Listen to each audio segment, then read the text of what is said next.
pas riche, c'est pourquoi je donne ce million de dollars, je le donne à mon Seigneur Jésus-Christ. Les 10 millions que je donne à la Croix-Rouge, je les donne à mon Seigneur Jésus-Christ. Les 3 millions que je donne aux enfants de Dilla pour construire une école, je les donne à mon Seigneur Jésus-Christ. Je me fiche de ce que vous dites, je me fiche de ce que vous pensez. Je suis vraiment très riche, je n'ai absolument aucun problème. Merci mon Dieu, merci Jésus, merci mon Seigneur. Vous avez dit que votre argent vient de Jésus-Christ? Oui, mon Seigneur Jésus-Christ m'a béni. Je vole en jet privé, je vis dans une suite présidentielle. D'où je viens, je paie 2500 la nuit à l'hôtel Serena. C'est là que je vis. D'où vient votre argent? Je vous le dis, je suis béni. Le voici, avec mon numéro de chambre, Nairobi Serena. Je dors dans la suite présidentielle. D'où vient ton argent? Je suis tellement béni. Je suis tellement béni. Quel âge as-tu? J'ai 30 ans. Eh bien, tu dois avoir beaucoup de bénédictions, mon ami. Merci.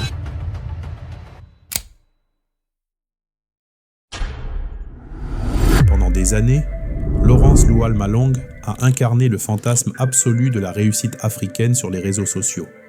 Jet privé, suite présidentielle, costumes italiens, Rolex à 100 000 $, petits déjeuners au champagne, et surtout, ces vidéos délirantes où on le voit allongé sur un lit de billets de 100 $, promettant des millions à la Croix-Rouge et aux enfants d'Afrique.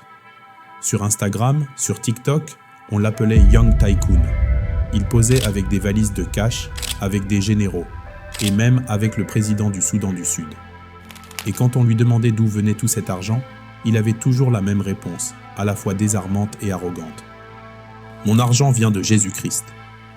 Sauf qu'un jour, des investisseurs éthiopiens qui lui avaient confié près de 2 millions de dollars pour un deal en or réalisent qu'il n'y a ni or, ni livraison, ni business. Juste un homme qui brûle leur argent pour financer sa vie de nabab. Les services secrets ougandais le cueillent discrètement dans une suite d'hôtels, un juge anticorruption le condamne, et l'homme qui se filmait sur des montagnes de billets se retrouve derrière les barreaux. Là, il lâche une phrase glaçante, presque un aveu. « Pourquoi personne ne m'a enquêté quand j'étais pauvre ?» Alors, qui est vraiment Lawrence Lual Malong? Un miraculé de Jésus, un enfant de la guerre devenu milliardaire, ou le visage le plus obscène d'une nouvelle génération d'escrocs nés du chaos. L'histoire de Lawrence Lual Malong Yor Jr. commence loin des palaces et des jets privés. Il naît vers la fin des années 1980 au Soudan du Sud, une région alors en guerre civile. Son père, Lual Malong Yor Sr., serait un chef local respecté, un homme important dans la communauté Dinka selon les dires de certains. Le jeune Lawrence grandit donc dans l'ombre de notables, dans un pays saigné par des conflits incessants. Comme beaucoup de jeunes de sa génération, il voit la violence de près. On raconte qu'il a lui-même été soldat dans sa jeunesse, engagé durant la guerre pour l'indépendance du Soudan du Sud. Que ce soit vrai ou fanfaronnade de sa part, le fait est qu'il connaît intimement le climat de chaos et de combine né de la guerre. En 2011, le Soudan du Sud obtient son indépendance. C'est un nouveau départ pour le pays, et peut-être pour Lawrence. Durant ces années troubles, d'innombrables jeunes cherchent à survivre dans l'économie de guerre, en profitant parfois du système D. Lawrence, lui, semble trouver un filon bien à lui. Du jour au lendemain, il affiche un train de vie extravagant, incompréhensible pour un homme de son âge et de son milieu. Ceux qui l'ont connu modestement vêtu le voient soudain en costume italien, lunettes de soleil griffées, sautant de jet privé en jet privé. La rumeur court qu'il fréquente la haute sphère. On l'aurait aperçu aux côtés de généraux influents, et même du président Salva Kiir, lors de cérémonies officielles, bouteille de champagne à la main. Ces affirmations restent difficiles à vérifier, mais Lawrence ne fait rien pour les démentir. Au contraire, il alimente lui-même l'ambiguïté sur ses liens avec les puissants du continent. Le jeune homme s'invente un personnage. Sûr de lui, grande gueule, souriant à pleines dents, il aime qu'on l'appelle Young Tycoon, le jeune tycoon, le jeune magnate. Son objectif avoué, devenir mondialement célèbre. Et il va réussir d'une certaine manière. Car bientôt, grâce aux réseaux sociaux, Lawrence Lual Malong va passer de l'anonymat au statut de mythe vivant sur tout le continent africain. Personne ne sait encore d'où il tire sa fortune, mais une chose est sûre, il a de l'argent beaucoup d'argent, et il compte bien le faire savoir. L'histoire de Lawrence bascule vraiment un jour de 2017 lorsqu'une vidéo stupéfiante apparaît sur Facebook et WhatsApp. On y voit un homme allongé par terre, noyé dans des liasses de billets de $100 US. Il rit aux éclats, jette les billets en l'air comme d'autres lancent des confettis. En quelques clics, la vidéo devient virale. Le jeune Tikkun vient de naître sous les yeux du grand public, suscitant un mélange de choc, de colère, de fascination et, il faut bien l'avouer, de jalousie. Qui est ce type qui ose littéralement nager dans l'argent ? Le Soudan du Sud est l'un des pays les plus pauvres et meurtris au monde, et voilà qu'un de ses fils exhibe $1 million comme on exhibe un trophée. Beaucoup n'en croient pas leurs yeux. La puissance visuelle de ces images ne laisse personne indifférent. En quelques heures, le nom de Lawrence Lual Malong est sur toutes les lèvres au Kenya, en Ouganda, au Soudan du Sud, et bientôt dans toute l'Afrique de l'Est. Peu après, il en remet une couche en postant une nouvelle vidéo. Cette fois, il s'adresse directement aux internautes. Aujourd'hui, je donne 1 million de vrais dollars. Donc, c'est pourquoi vous voyez ce $1 million. J'ai donc fait des dons partout où vous voyez. Vous pouvez le voir ici. La vidéo affole encore plus la toile. Est-il sérieux ? Promettre des dons faramineux de cette manière, est-ce de la générosité ou de la provocation ? Très vite, des journalistes cherchent à en savoir plus. Un talk-show populaire du Kenya sur Citizen TV l'invite pour une interview exclusive en octobre 2018. En plateau, Lawrence Lual Malong Jr. arrive sapé comme jamais, costume ajusté, sourire Colgate. D'entrée de jeu, il bombarde le public de ses déclarations extravagantes. Montre Rolex au poignet, chaussures italiennes aux pieds, il précise fièrement leur prix. Mais tu étais celui qui nageait dans l'argent, n'est-ce pas? Oui, c'est moi. Et tu l'as posté sur Facebook. J'ai dû sortir l'argent parce que, vous savez, je suis un homme très riche. Comme vous voyez, je porte des Jimmy Choo. Combien ça coûte, vous le savez vous-même. C'est 10 000. Oui, c'est du Jimmy Choo. 10 000 $. Et vous savez, la même Rolex, vous la portez. C'est la même Rolex que je porte avec le diamant, qui coûte 100 000 $. Le public kenyan, habitué aux frasques des millionnaires, reste bouche bée. 2 500 $ la nuit d'hôtel, voyage en jet privé. Lawrence aligne les chiffres indécents avec une décontraction totale. Je vole en jet privé, je vis dans une suite présidentielle. D'où je viens, je paie 2 500 $ la nuit à l'hôtel Serena. C'est là que je vis. Quand le présentateur lui demande d'où lui vient tout cet argent, le Sud-Soudanais esquisse un sourire mystérieux.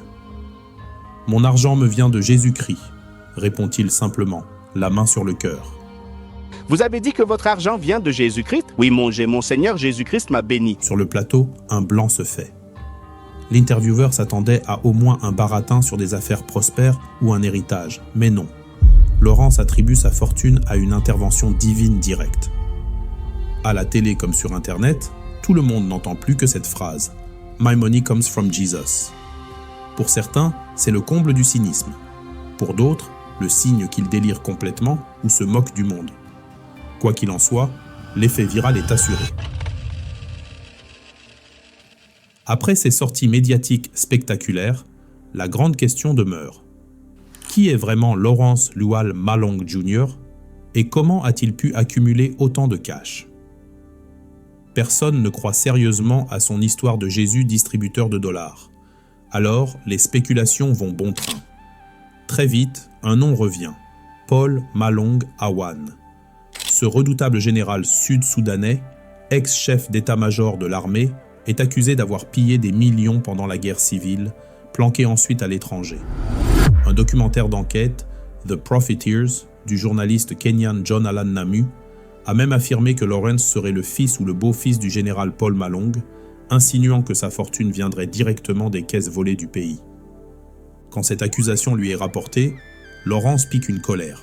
« Je suis Lawrence Lual Malong Yor Jr., ce qui signifie que mon père est Lual Malong Yor Senior. Le général Malong n'est pas mon père. Nous ne sommes pas de la même famille, martèle-t-il, vexé qu'on le présente comme le fils d'eux. Non, je ne suis pas le fils du général Paul Malong. J'ai mentionné dans la vidéo et dans chaque interview que j'ai donnée aux médias, qu'ils soient locaux ou internationaux, j'ai dit mon nom. Si vous regardez la vidéo, je dis Lawrence Lual Malong Yor Jr. Mon père est Lual Malong Yor Senior et je suis devenu Lual Malong Yor Jr. Et je le mentionne dans la vidéo. Je n'utilise pas le troisième nom de Maldaoun ou Danaï. Même quand vous m'appelez son fils, vous m'abusez. Et je l'ai mentionné dans différents documentaires et je l'ai aussi mentionné dans différentes interviews. Donc je ne suis pas le fils de Lualong, je suis Lualong. D'accord. C'est pourquoi je vous donne un exemple. Donald Trump Jr. est le fils de Donald Trump Senior, n'est-ce pas? Oui. Alors je suis Lualong Jr. parce que je suis le fils de Lualong Senior. Il explique même qu'en culture d'Inca, traiter quelqu'un de beau-fils d'un autre est une insulte. Les gens m'accusent d'être son beau-fils. Dans notre culture, la culture Adinka, quand on traite quelqu'un de beau-fils, c'est une insulte. Ces gens qui m'appellent le beau-fils du général Malong, ils m'insultent. Je ne suis pas le beau-fils du général Malong. Je suis Lawrence Lual Malong Yor Jr. Aïe, je mentionne toujours dans chaque vidéo, même la vidéo où je nage avec de l'argent, je mentionne Lawrence Lual Malong Yor Jr. Le général Paul Malong, lui-même, s'est senti obligé de clarifier les choses de son côté. Ce Lual, c'est son propre nom, c'est son argent. Il n'est pas mon fils. Son grand-père, Malong Yor, est un chef, tout le monde le sait, a déclaré le vieux général, menaçant même de poursuivre quiconque répéterait qu'ils sont liés. Général, quand vous avez vu ce jeune homme nager dans l'argent et qu'ils ont supposé que c'était votre fils, Ouais, il n'a pas dit, c'est mon fils. Son grand-père et le chef, c'est Malong Yor, tout le monde le sait. Les Kenyans le savent, ceux qui sont allés dans cette région les connaissent. Les Américains, ils connaissent Malong Yor, qui est Malong Yor. Aujourd'hui, j'ai trouvé les gens qui ont dit « Luar est mon fils » et ce sont ces gens que je vais poursuivre. Vous allez agir contre eux? Les poursuivre en justice? Immédiatement. mais les gens au Soudan du Sud, à Juba, savent-ils que ce n'est pas votre fils? Non, ce n'est pas mon fils. Non, ce n'est pas mon fils. Tout le monde le sait. Ah oui. Ouais, on sait tous. C'est juste nous autres qui ne savons pas, on suppose, n'est-ce pas? Oui. Chacun rejette donc l'autre, officiellement. Officieusement, c'est moins clair. Lawrence a joué de cette ambiguïté. Sur son profil LinkedIn, il prétendait être parent avec le général Malong Awan pour se donner du prestige. Et lorsqu'il s'agissait de convaincre des investisseurs naïfs, il laissait entendre qu'il avait des appuis très haut placés à Juba, comme à Kampala. Par exemple, on découvrira plus tard qu'il avait fanfaronné auprès de certains hommes d'affaires en se disant « connecté au président Yoweri Museveni en Ouganda ». Double discours donc, d'un côté il nie tout lien avec les puissants quand la presse le titille, de l'autre il s'en invente volontiers dans l'ombre pour impressionner ses proies. Le mystère de son enrichissement ne fait que s'épaissir. À défaut d'explications limpides, Lawrence offre un cocktail de versions contradictoires. Tour à tour, il sera présenté comme un ex-mercenaire qui aurait touché le jackpot pendant la guerre, un trader de diamants et d'or très avisé, un proche de la famille présidentielle, ou encore le bénéficiaire d'un miracle religieux. Difficile de démêler le vrai du faux. Ce que l'on sait en revanche, c'est que malgré ses vantardises, personne ne lui connaît d'entreprise florissante ni de véritable empire commercial. Aucun gratte-ciel à son nom, pas de société listée en bourse. Rien qui justifie des milliards. En creusant, des journalistes découvrent bien que Lawrence a des parts minoritaires dans 2 sociétés minières enregistrées au Soudan du Sud, JPL Gold and Diamond et Goldstone Mining, aux côtés de hauts dignitaires du régime. Cela alimente l'hypothèse qu'il sert de prête-nom ou d'intermédiaire dans le business de l'or. Car le pays regorge de ressources minières souvent exploitées discrètement par les proches du pouvoir. Lawrence, avec son entre-gens, aurait pu profiter de ces filières opaques. Mais là encore, ce n'est qu'une piste, pas une preuve définitive. En fait, l'opacité est totale. Lawrence Lual Malong Jr. s'est construit un personnage public flamboyant, mais son passé reste flou. Lors de ses interviews, dès qu'on insiste sur l'origine de sa fortune, il esquive, répète que Jésus l'a béni, ou change de sujet. A-t-il hérité de son père chef local? Peu probable. Les chefs traditionnels n'empochent pas de telles sommes. A-t-il détourné de l'argent pendant la guerre? Possible, pensent beaucoup de Sud-Soudanais qui voient en lui l'archétype de l'apparatchik véreux exhibant l'argent du peuple. Est-il un escroc international? La question commence aussi à se poser sérieusement. En attendant, Lawrence continue son show.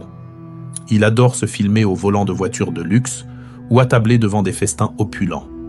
Sur une vidéo devenue célèbre, on le voit prendre son petit déjeuner avec nonchalance. Omelette truffée, champagne matinal, le tout servi avec ostentation. Il cultive l'image d'un flambeur insouciant, immortalisant chaque moment de son quotidien de nabab. Dans une séquence, il regarde la caméra et lâche « Je suis milliardaire, je vous l'ai dit !» avant d'éclater de rire. Pour ses fans, car oui, il a aussi des admirateurs, c'est un génie qui a percé les secrets du succès. Pour ses détracteurs, c'est soit un fils de voleur, soit un mythomane dangereux. L'excentricité de Lawrence Lual Malong ne pouvait pas passer inaperçue bien longtemps. À Juba, Nairobi, Kampala, son nom circule de plus en plus.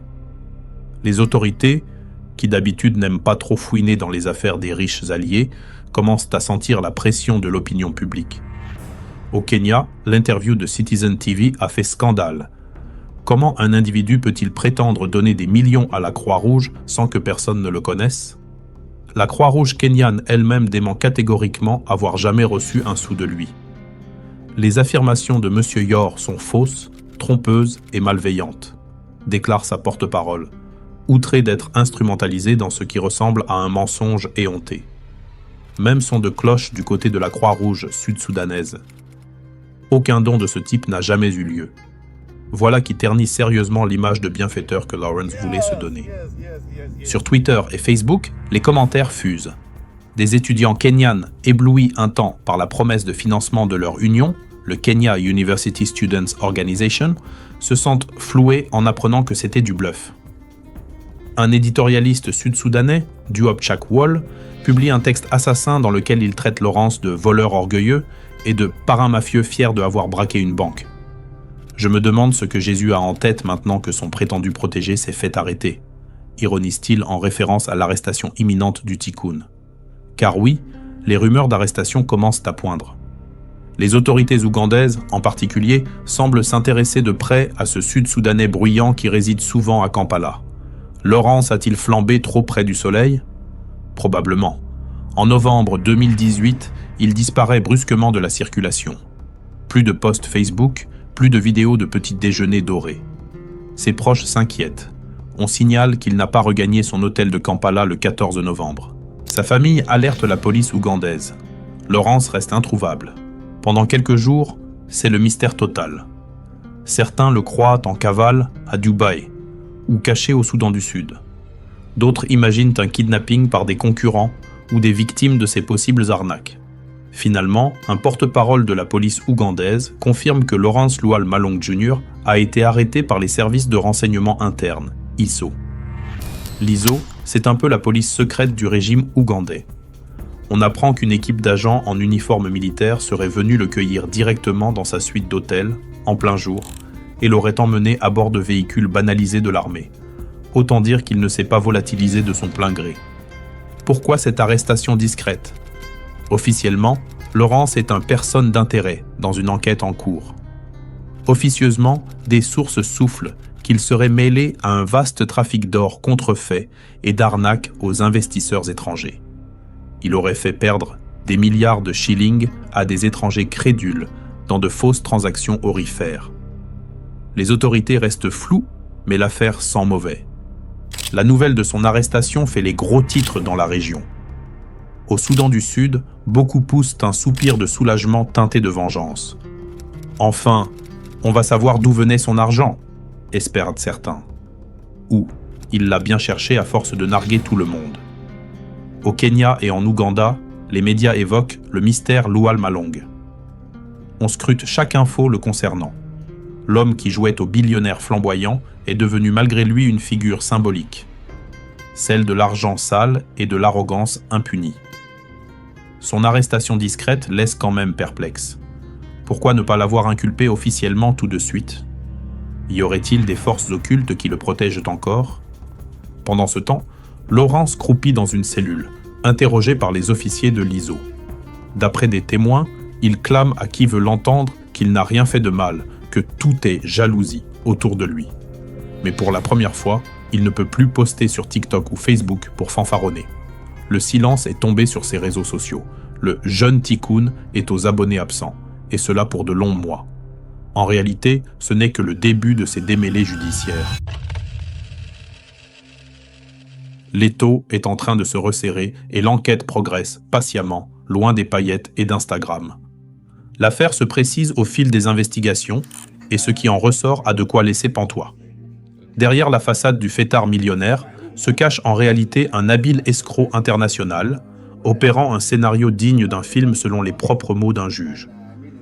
Tout commence en 2017, à Nairobi, lorsque Lawrence fait la connaissance d'Abebe Engda, un homme d'affaires éthiopien basé en Afrique du Sud. Lawrence se montre charmant, très amical. Il se fait passer pour un gros poisson du commerce d'or, un gold trader avec pignon sur rue. Engda le présente à son associé et ami, Wegnew Desi, la future victime principale. Pendant 6 mois, Malong va tisser sa toile. Il organise des rendez-vous fastueux dans des hôtels 5 étoiles, à Kampala et Nairobi. Il invite les 2 hommes en Afrique du Sud et même au Soudan du Sud, leur montrant, soi-disant, ses opérations. À chaque rencontre, Lawrence soigne la mise en scène. Costumes impeccables, grosses voitures et bien sûr quelques liasses de dollars dépassant discrètement de sa mallette. Il sait que pour ferrer de riches investisseurs, il faut paraître encore plus riche qu'eux. Regardez comme je suis aisé, je gagne énormément grâce à l'or, voilà le message subliminal qu'il envoie. Les Éthiopiens, intrigués et grisés, commencent à lui faire confiance. Après tout, il a l'air de nager dans l'argent. Ce type doit être légitime, pense-t-il. Lawrence propose alors une affaire en or, littéralement. Lui vendre 2 tonnes d'or brut provenant de mines en RDC. Prix d'amis, bien en dessous du cours du marché, parce qu'il a des facilités avec les autorités, dit-il. Un deal trop beau pour être vrai, mais l'avidité l'emporte souvent sur la prudence. Wegnew Desi mort à l'hameçon. Commence alors une valse internationale insensée. Les 2 associés voyagent avec Lawrence ou sur ses indications. Ouganda, Kenya, Dubaï, Hong Kong, retour en Ouganda. Ils courent après des échantillons d'or, des contrats à signer, des validations administratives. Lawrence, lui, multiplie les prétextes. Il faut aller à Hong Kong pour vérifier la qualité de l'or en douane. Le chargement arrive par Nairobi, il faut payer une taxe spéciale. Le général propriétaire de l'or à Kinshasa veut une avance de garantie, etc. Tout est faux, bien sûr, mais le stratagème est redoutable. Malong ne travaille pas seul. Il s'appuie sur un réseau de complices bien rodés. L'un se fait passer pour un général de l'armée congolaise, prétendu propriétaire de l'or imaginaire. D'autres jouent les fonctionnaires des douanes en Ouganda ou au Kenya, avec de faux uniformes et de faux bureaux, prêts à tamponner de faux documents officiels. Il y a même un individu se présentant comme agent d'Interpol venu sécuriser la transaction. À chaque étape, Desi et Engda doivent mettre la main à la poche pour graisser telle ou telle patte ou régler un frais imprévu. Lawrence joue son rôle à la perfection, parfois désolé des contretemps, parfois agacé, comme s'il subissait aussi la situation. Il rassure ses partenaires, les appelle « mon frère », prie avec eux en disant que « Dieu nous teste, mais l'affaire va aboutir ». D'ailleurs, il n'oublie jamais de mentionner Jésus, ce qui finit de convaincre les 2 hommes d'affaires. On peut faire confiance à Lawrence, c'est un homme de Dieu, se disent-ils. Un vrai croyant ne nous tromperait pas. Terrible erreur de jugement. Les mois passent et toujours pas d'or livré. Mais les victimes hésitent à tout arrêter. Elles ont déjà investi tant d'argent qu'elles craignent de tout perdre si elles lâchent maintenant. Ce biais du sunk cost, Lawrence le connaît et en joue à fond. À chaque doute de Desi, il remet une couche. Tu as déjà mis beaucoup. Tu es tout près du but. Encore un petit effort. Engda et Desi finissent par débourser environ 1 900 000 $ au total entre 2017 et 2018, aspirés dans ce gouffre aux promesses d'or. En réalité, Lawrence et ses acolytes se partagent tranquillement le magot. Lorsque Desi commence à réaliser qu'il s'est fait duper, il est trop tard. Lawrence Malong disparaît des radars. Plus de contact. Pris de panique et de rage, les 2 Éthiopiens portent plainte à Nairobi, puis à Kampala. Les polices kenyanes et ougandaises se mettent sur le coup. L'affaire devient prioritaire car elle n'est pas isolée. Dans la région, les escroqueries aux faux or explosent, avec des victimes jusqu'au Moyen-Orient, en Inde ou en Europe. Des barons du crime, parfois liés à des politiciens locaux, en ont fait un business lucratif. Lawrence Lual Malong Jr. n'est que la partie émergée de l'iceberg, mais son arrogance médiatique en a fait une cible de choix pour la justice. Les enquêteurs accumulent les preuves. Ils identifient les complicités, mettent la main sur de faux contrats, de fausses licences d'exportation frappées de tampons officiels, du grand art de contrefaçon bureaucratique. Ils découvrent que Lawrence a même tenté de blanchir l'arnaque en créant des sociétés écrans. Il exhibait aux victimes des permis d'exportation, prétendument signés par le ministère des Mines ougandais, un rapport d'analyse de laboratoire sur la qualité de l'or, etc. Tout document, bien sûr, fabriqué de toutes pièces. L'ensemble est tellement élaboré que le juge ougandais, chargé de l'affaire, dira plus tard que cette histoire mériterait d'être portée à l'écran, tant elle contient tous les ingrédients d'une arnaque hollywoodienne. En mars 2019, fort de ces éléments, le parquet ougandais inculpe formellement Lawrence Lual Malong Jr. et 2 complices, Mike Lota, un Congolais, et Gavana Zikusuka, un homme d'affaires ougandais respecté en ville. Le trio est accusé d'avoir escroqué $1 900 000 à un businessman en lui vendant de l'or qui n'a jamais été livré. Le mode opératoire est exposé noir sur blanc. Obtention d'argent sous de faux prétextes, l'or, usage de faux documents, les permis et reçus, et association de malfaiteurs. Les autorités ougandaises sont déterminées. Elles ne veulent plus que Kampala soit vue comme la plaque tournante de ce genre d'escroqueries internationales. Et frapper un gros poisson, très médiatisé comme Malong, c'est l'occasion de faire un exemple. Le procès de Lawrence Lual Malong Jr. s'ouvre fin 2019 à Kampala, devant la division anticorruption de la Haute Cour. Très vite, il attire foule et médias.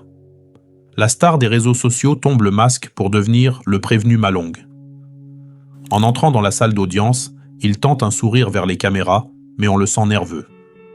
Fini le regard condescendant qu'il arborait face aux journalistes sur Citizen TV. Ici, c'est la justice qui mène la danse. Les témoignages se succèdent et accablent Lawrence.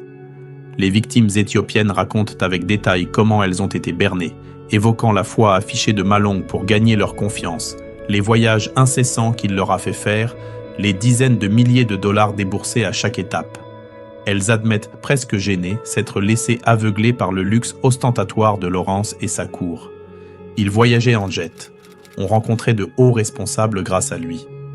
On pensait vraiment qu'il était légitime, explique Wegnew Desi à la barre, dépité. Quand on lui demande pourquoi il n'a pas arrêté plus tôt, il répond dans un soupir. On avait déjà mis tellement d'argent. On voulait croire que ce n'était pas vain. Les complices, Mike Lota et Gavana Zikusuka, tentent de minimiser leur rôle, mais leurs contradictions les trahissent. On apprend ainsi que Malong avait recruté Lota pour jouer le général congolais, propriétaire de l'or. Le Congolais parle d'une voix faible. Oui, il m'avait donné un uniforme pour la mise en scène. J'ai eu peur, j'ai obéi. Lota écope tout de même d'une lourde peine lui aussi, même si plus légère que celle de Malong. Quant à Zikusuka, notable ougandais, il était en charge de fournir les faux documents officiels grâce à son réseau. Il s'est servi de son image respectable pour crédibiliser l'arnaque. Il paiera cher cette trahison de confiance. Face à ces éléments, Lawrence Lual Malong clame l'innocence. Droit dans ses bottes, il nie avoir voulu escroquer quiconque.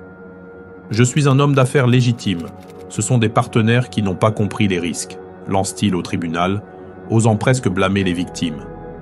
Il jure qu'il comptait vraiment livrer de l'or, que c'est un fournisseur en RDC qui l'a planté. Mais la fable ne prend pas.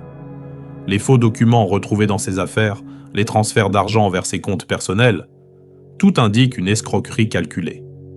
Un échange marque les esprits. Le procureur demande à Malong pourquoi, selon lui, ces gens l'accusent. Lawrence répond du tac au tac en levant le menton. « Parce que je suis riche, parce que je suis célèbre. On me jalouse, voilà tout. » Dans la salle, quelques ricanements fusent. Même le juge arque un sourcil, entre perplexité et exaspération. Malong semble croire à ses propres mensonges, ou du moins fait comme si. À un autre moment, agacé par les questions, il s'emporte. « Vous ne savez pas à qui vous parlez. J'ai dirigé des affaires dans toute l'Afrique, moi, s'écrie-t-il hors de lui. L'assertion laisse pantois, personne ne le prend au sérieux. Mais on mesure à quel point il vit dans son personnage de tycoon continental. Le public assiste, incrédule, au délire mégalomane de l'accusé. On le croirait dans un de ses clips TikTok, sauf que cette fois, personne ne l'applaudit. Ses sorties grandiloquentes ne font qu'alourdir son cas. Le juge Laurence Guidoudou, un comble, il porte le même prénom, le recadre sèchement. Ici, vous n'êtes pas sur les réseaux sociaux, monsieur Yor. Contentez-vous de répondre précisément. Malong maugrait dans sa barbe. On l'a rarement vu aussi contrarié. Après des mois de procédure, le verdict tombe en août 2021. Coupable sur presque toute la ligne. La Cour reconnaît Lawrence Lual Malong Jr. coupable d'avoir obtenu 1 092 000 $ américains par de fausses promesses. Il est aussi condamné pour complot criminel et usage de faux documents. En revanche, il échappe aux accusations de blanchiment pour vice de procédure, mais ça ne change rien à la peine globale. 6 ans de prison ferme sont prononcés à son encontre. Mike Lota prend 4 ans, Gavana Zikusuka 5 ans. En sus, le tribunal ordonne le remboursement d'1 900 000 $ aux victimes, solidairement entre les coupables. Une goutte d'eau par rapport au préjudice réel subi, bien plus élevé. Mais c'est symbolique. Dans le prétoire, Lawrence encaisse le verdict, figé. Lui qui rêvait de grandeur, il va échouer derrière les barreaux d'une cellule ougandaise. Aucun sourire cette fois, aucune fanfaronnade. Seulement la réalité brutale qui le rattrape. On le menotte immédiatement pour le conduire à l'Usira. Au moment de sortir, un journaliste kenyan de Citizen TV lui lance « Un dernier mot, Lawrence ?» Il se retourne, le visage fermé. « Je suis milliardaire, je ressortirai plus fort. Ils ne m'ont pas vaincu », lâche-t-il avec un mélange de défi et de déni.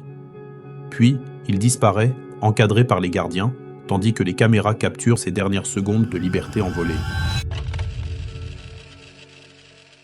On pourrait penser qu'après sa condamnation, l'histoire de Lawrence Lual Malong s'arrête là. Qu'une fois en prison, le jeune Tycoon sombrerait dans l'oubli et la honte. Mais c'est mal connaître le personnage et la puissance d'Internet. Même derrière les barreaux, la légende de Malong continue de vivre, parfois alimentée par lui-même de façon insoupçonnée.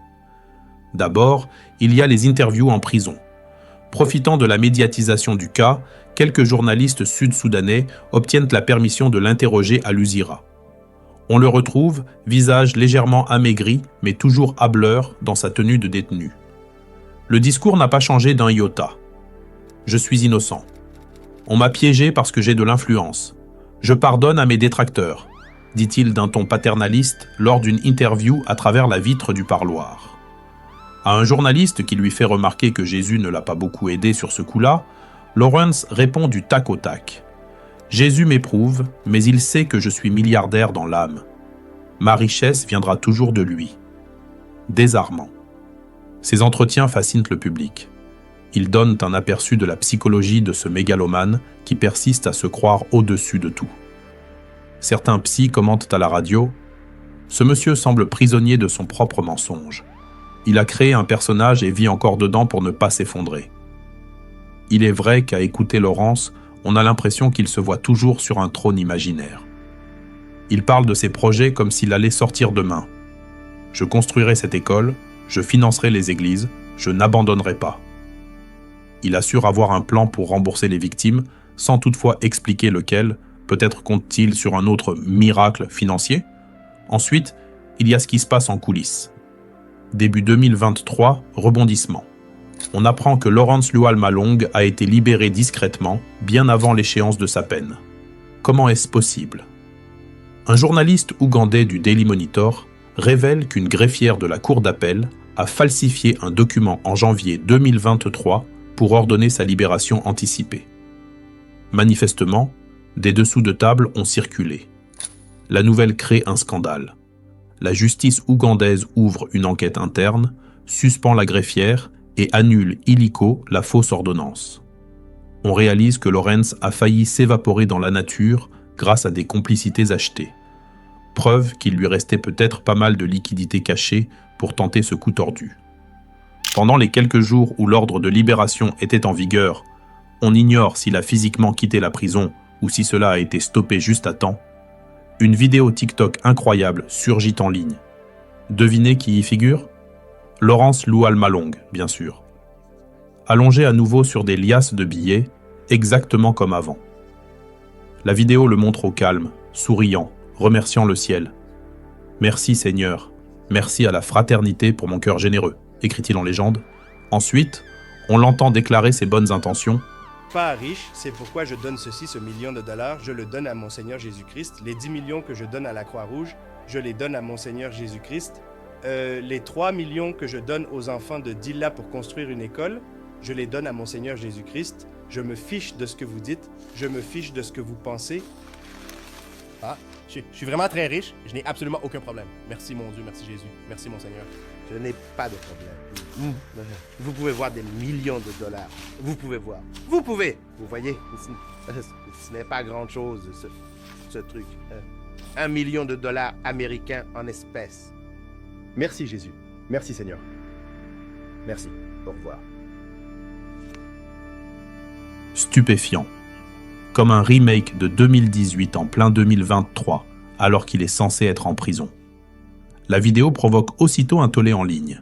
Beaucoup hurlent au montage ou à l'ancienne vidéo recyclée, pensant qu'il s'agit d'un vieux clip. Mais non, des détails indiquent que c'est récent. Lawrence y fait référence à la situation au Soudan dans sa légende, et remercie une Brotherhood mystérieuse. On comprend qu'il a profité du flou autour de sa pseudo-libération pour frapper un grand coup médiatique, histoire de rappeler qu'il est toujours très riche, aucun problème. Peut-être voulait-il narguer les autorités qui venèrent de le rattraper? Ou tout simplement, incorrigible, il ne peut s'empêcher de flaquer son train de vie dès qu'il en a l'occasion. Quoi qu'il en soit, la vidéo relance le buzz autour de lui. Des milliers de commentaires affluent. Quoi, il est déjà dehors et recommence. Ce gars est immortel ou quoi?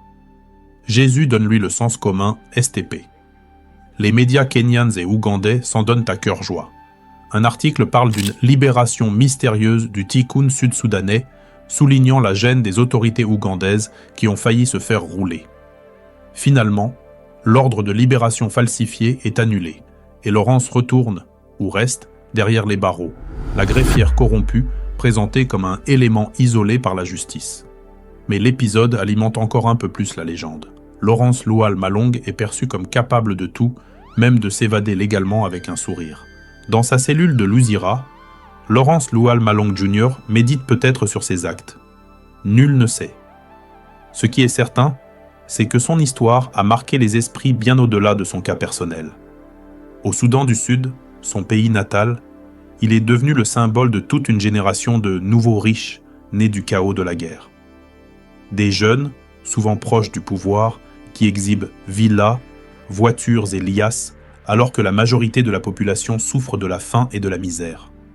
Au final, Lawrence Lual Malong Jr. aura vécu comme il le voulait pendant quelques années, dans le faste, l'attention médiatique et l'illusion de toute puissance. Il aura aussi chuté de manière spectaculaire, offrant au public la catharsis de voir un vantard pris à son propre piège. Et vous, la prochaine fois que vous verrez quelqu'un étalé sur un lit de billets sur TikTok, vous poserez-vous la question « D'où vient réellement cet argent ?» Parce que la leçon de Lawrence Malong, c'est peut-être celle-ci. Derrière chaque million ostentatoire pourrait se cacher un mensonge millionnaire. Une illusion qui, tôt ou tard, finit par s'écrouler, laissant son auteur face à la dure réalité, comme un homme seul sur un tas de billets qui ne lui servent plus à rien.